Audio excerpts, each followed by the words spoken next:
In this video, I'm going to talk briefly about a game called A Frozen Hell.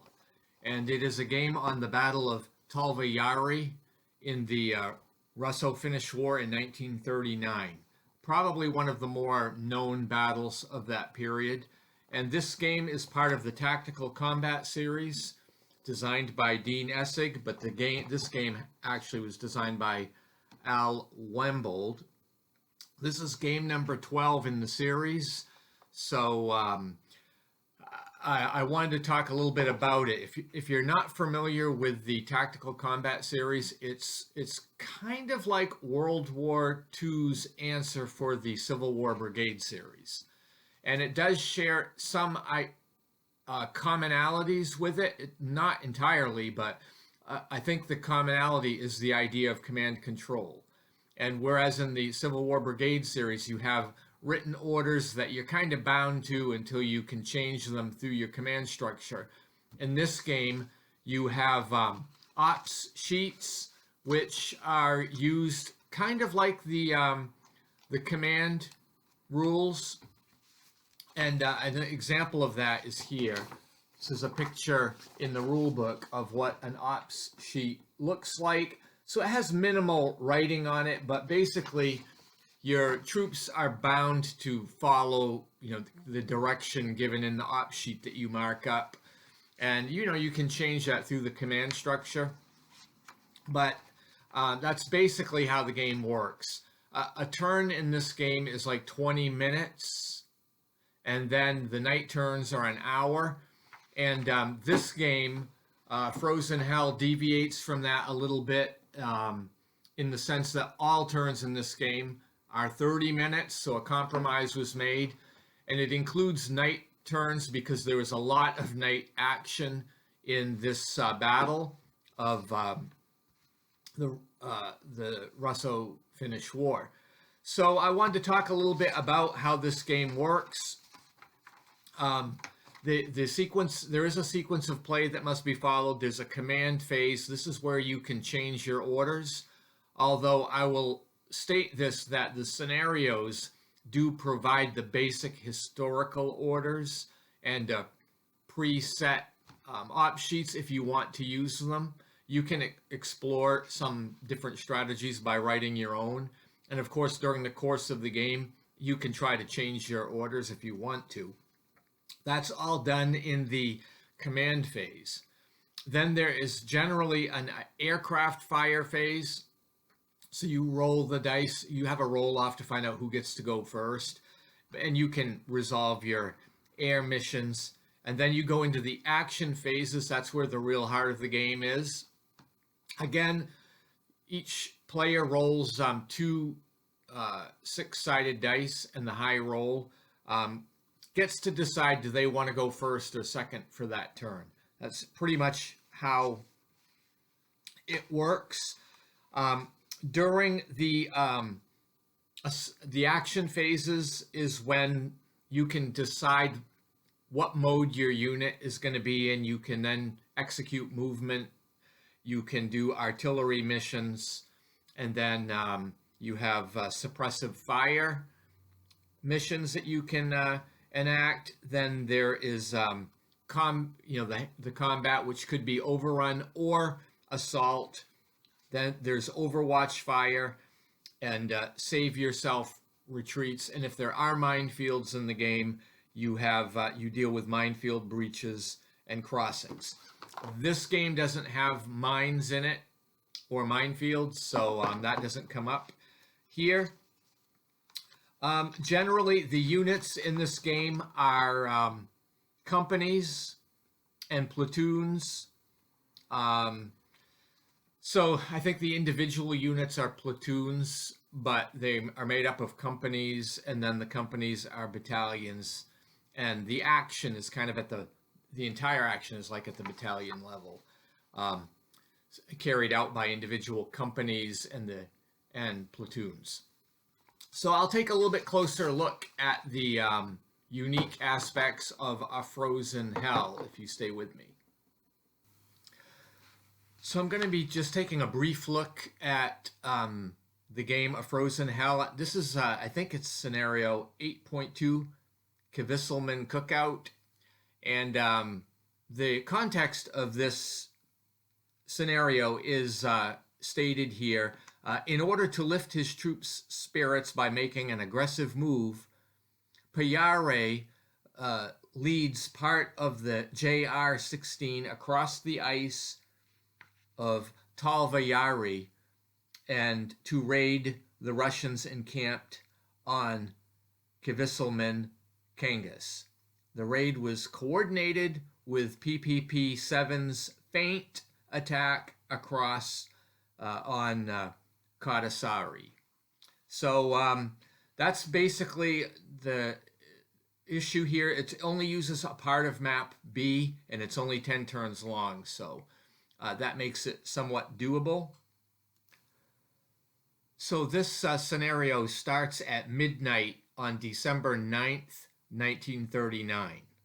And the situation is that Lieutenant Colonel Payari is launching a raid against the Russian 364th Regiment, which has built bonfires to survive the night because it's extremely cold in Finland in December of 1939. The Finnish 16th Infantry Regiment is using ski movement ability to move quickly into the frozen lake along the island of Okalanasari, and the Soviet 2nd Battalion is deployed along the roads on I think it's the island Kvisselman Kangas. So that's what we're looking at here in this picture.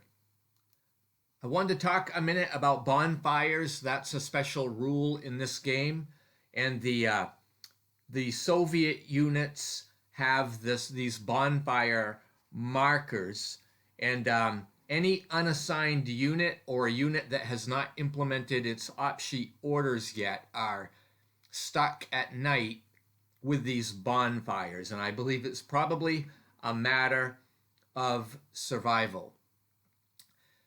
Interestingly, if a stack that is with a bonfire is assaulted, they're going to remove the bonfire marker, and it will be replaced with a panic marker, and then basically we roll a die for each stack, and if the roll is a 6, the panic marker can come off. Otherwise, they stay panicked, which is going to harm them.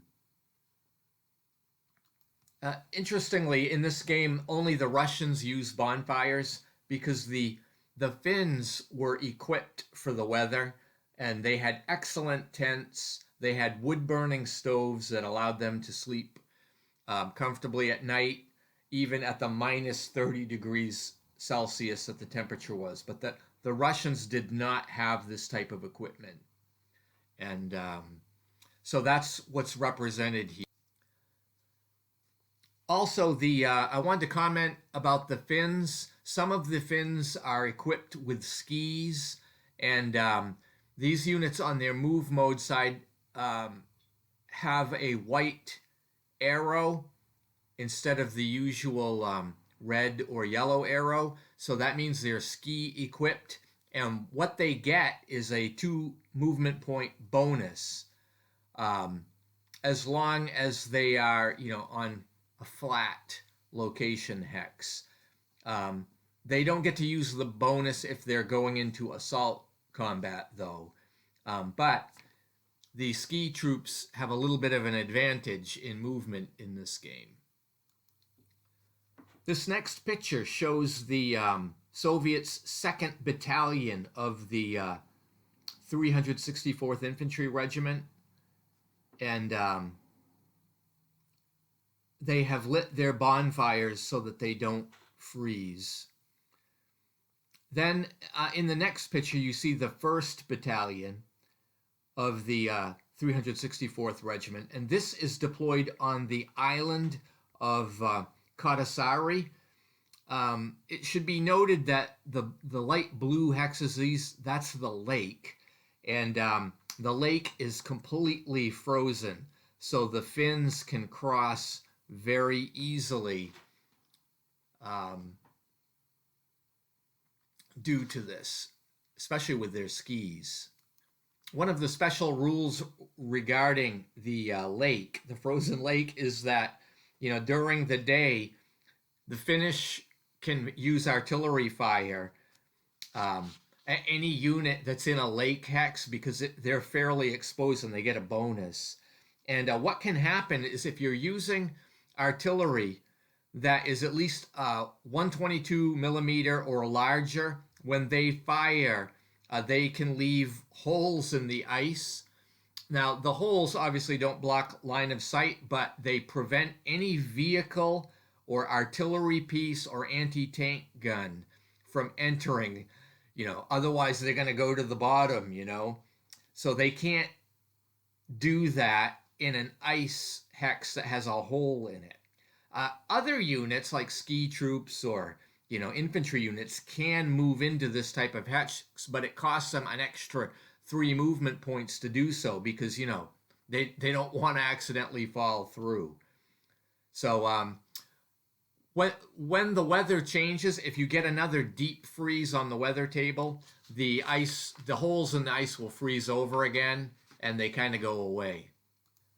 This next picture is showing Lieutenant Colonel Pajari, who is leading the 16th Infantry across the ice for an attack on the Russian 2nd Battalion, which is encamped. There are some special rules with this leader, Lieutenant Colonel Pajari. You can see his counter has an 8 movement factor.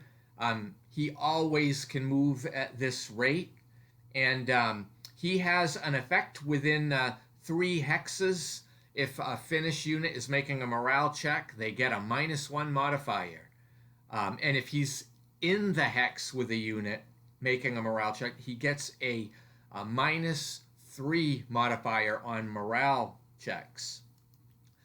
Another effect that Lieutenant Colonel has is that if it's an action phase and they are within 3 hexes of him, they can move and fight without needing orders. Presumably he's giving the orders himself with a lot of flexibility. So that's a very powerful thing, having this leader as a special unit. The Lieutenant Colonel Pajari can be assigned an operation on an op sheet if you want to, and he's got bonuses to implement that order much more easily than others. There are some combat effects that can happen to Lieutenant Colonel Pajari if he's in a hex where the units are destroyed in assault combat. He is removed from play. It's presumed he's either captured, killed, or wounded, but he is out of the battle if that happens. If the units in his hex are destroyed by any other means, not assault combat, he just simply displaces to another unit. This next picture is showing a diversionary attack that I've set up against the Soviet 1st Battalion on the island of Kotasari, and the Finnish units that are going across there are actually a Finnish bicycle battalion, and they are making their way across the frozen lake, but they're really only doing a diversionary attack here. In this next picture, you're seeing the JR-16 moving on skis with Lieutenant Colonel Pajari, and they are moving to attack these Soviet units that are encamped with bonfires. In the next picture, you're seeing the PPP-7 continuing its diversionary attack against the Soviet, I believe it's the 1st Battalion. This last picture that I have here shows JR-16. This is an infantry regiment. This is the units you've seen with Lieutenant Colonel Payari. They are bracing up for an ambush against these troops that are in bonfires. So that's pretty much what I'm going to show from this game. I think this is a very good game. I think it's a very fun game. I wanted to talk about a couple of other things that you see in this picture. If you look in the lower right corner, you see a fire tower there. And there's an interesting rule about the fire tower. Basically, you can get a forward observer in that tower if you want to. Basically, it would be a radio man. You got to kind of have a unit there, but obviously the whole platoon doesn't get in the tower. But this fire tower gives basically unlimited spotting ability. So it's a unique rule like a lot of Dean's games systems have. So that fire tower is an interesting unit. Also, going back to the prior picture, you can see a couple of buildings on the map. So if there is a building, it may represent more than one building, by the way, but you can, in this game, units are either in the building or out of the building. So if you have your units set up inside the building, you have got to, or the buildings, you need to put a marker on top of them to indicate that they're inside. Otherwise, they're outside the building and they don't have any of the effects of that. One other rule I wanted to talk about that I'm not really showing in these pictures is the field kitchens. They don't have any combat ability and they have a limited ability to move, but they have a fairly powerful effect. These units basically are not allowed to move and they can't be within 3 hexes of each other, so they can't be, there's a limitation as how close they can be to each other. And on the 1000 turn of each day, they can move and be relocated anywhere on the primary road. Why would the Finn player want to do this? Well, anytime a Russian unit moves within 2 hexes of a field kitchen, it can't resist the smell of the food and it is automatically picked up and put in the field kitchen hex. If there happens to be a Finnish unit there other than the field kitchen, they can displace.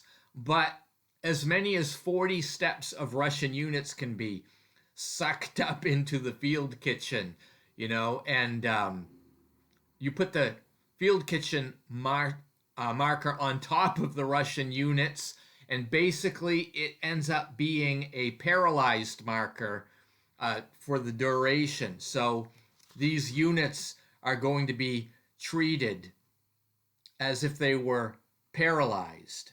If there are units that are not within that range but are outside of that are